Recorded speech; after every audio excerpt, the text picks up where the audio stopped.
This is a very difficult conversation to have and one that so many of us just avoid.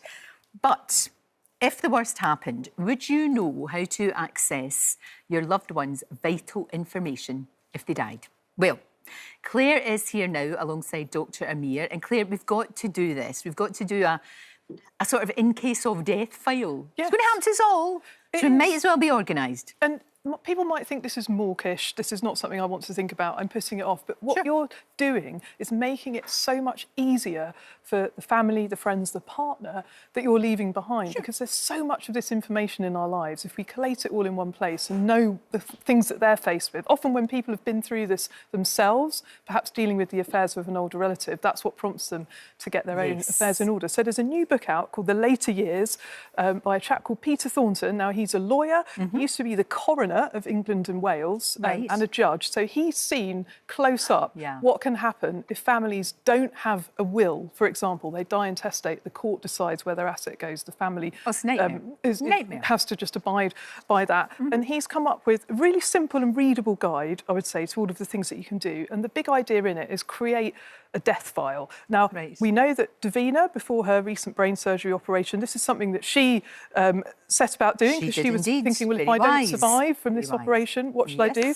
And I have actually done this because my friend Julie, who's a financial advisor in Glasgow, she told me about this workbook, I'm Dead Now What? You know, about 10 quid on the internet.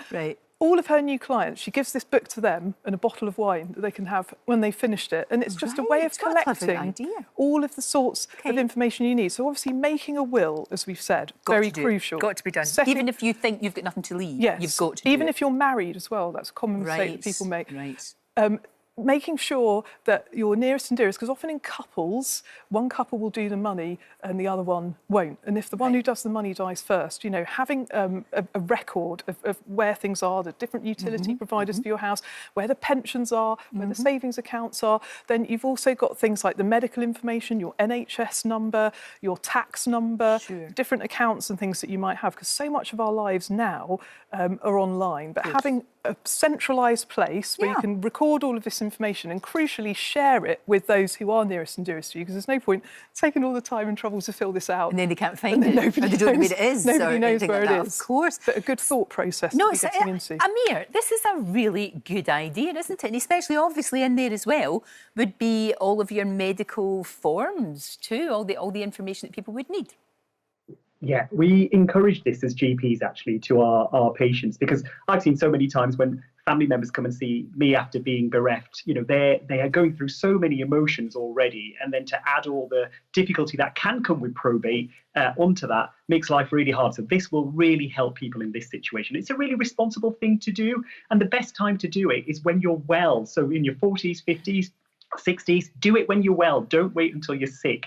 And in terms of the health information in there, a good place to start is something called a living will or an advance directive. Now, this is a legally binding document that, amongst other things, documents your preferences for healthcare should you become incapacitated. So are you unable to make a decision because you've got an issue with your brain, like dementia, or it could be because you've become unconscious.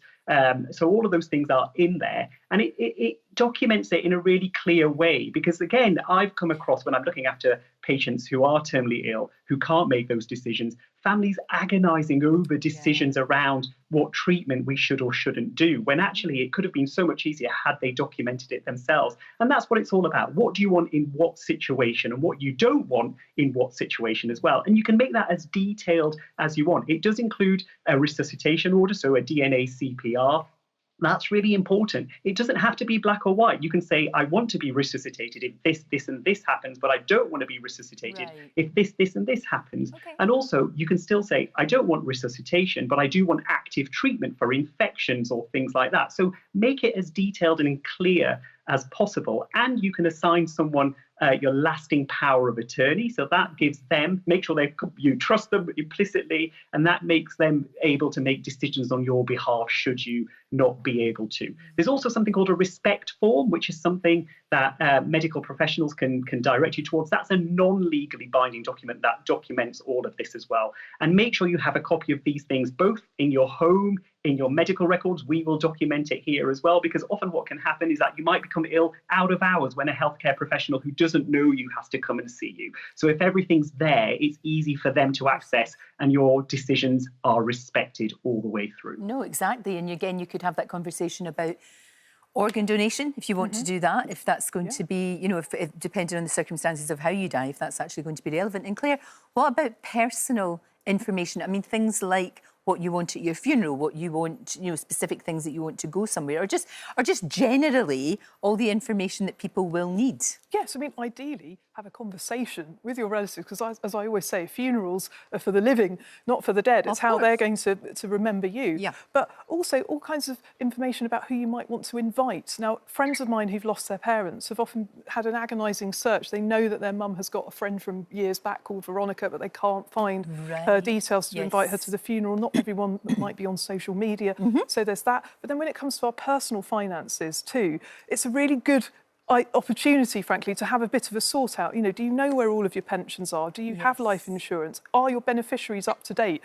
Is it your ex-husband or your ex-wife who's still named on your pension forms, for example? So it's a good way of like working through. Another great idea that Peter Thornton has, the author of this book, is just writing a short history of your family, things that have happened during your life. Because like my grandmother's both died when I was quite a young woman. There's so many questions, Lorraine, that I wish I could ask them about their lives and the things they've done. Just quite ordinary details often. But that could be your reward. You know, you do all of the medical stuff and the finance. You can do that. And also that helps when people come to do a eulogy. If you do go ahead with a funeral, I know, you know, that people have got all different choices these days. It's such a good idea to be able to do that too. Digital information, because of course, if everything is in the computer, and you don't have the password, then you are in trouble. Yes, you can't get access. You can, and like all of my finances, for example, are in the cloud or on apps. But what I would say to people is be very careful about writing down all of your usernames and passcodes, because that could be a security risk. Of course, you know, somebody was to get hold of all of that information. Instead, you can, if you're very digital, use a digital online password manager. There's lots of different systems. Normally you have to pay a small fee for, but then all of your passwords are in that. There's one password to access that service, and you could maybe give that to your solicitor to keep it with your will, so it's in a secure place. Safe place. That's actually really good. So a wee addition to the will. If you're less digital, just having, I mean, this is a tabulated book. I've got all of the banks and financial institutions that I've got accounts with, my name, my account number. In the case of banks, there's even a special bereavement helpline number that you can phone up. If you've got your relative's name, address and some basic details, the account number, then that will be enough for you to show the death certificate. I didn't know banks had that. They so most all banks have got a bereavement department, if you like, or a person that you can... plays to my point. If you're bereaved and you're grieving and you're learning about all of this for the first time, trying to sort it out, trying to find the documents, who was mum's broadband supplier, you know, the utility companies, you know, all of these things. Having all of this information in one place with your information, you don't have to do it all at once. Just work at it bit by bit. And as I said, do tell your relatives that you're doing it, and share it with your partner. Because often husbands and wives, there's an awful lot of information between them that isn't known, and this could be a really good excuse. I love that, but can I see that book? Yeah. That is, Amir, this book is fantastic. I'm dead, now what? And because actually it puts in everything, because you might think you've done it all, you're organised, but it's got things in it that you may, I'm not sure that bit is because it's all your personal stuff's in here. But it's great, it's great. Amir, thank you so much. Claire, this is wonderful. I know that a lot of people might think, oh, why are you talking about this morning? We're talking about it because nobody does. And also we have to do it just to make life a little bit easier for those left behind, which is what we want to do. Hi there, thanks so much for watching our YouTube channel. We upload new videos every single day, so click here if you're interested in this video, or head to the homepage for more amazing content.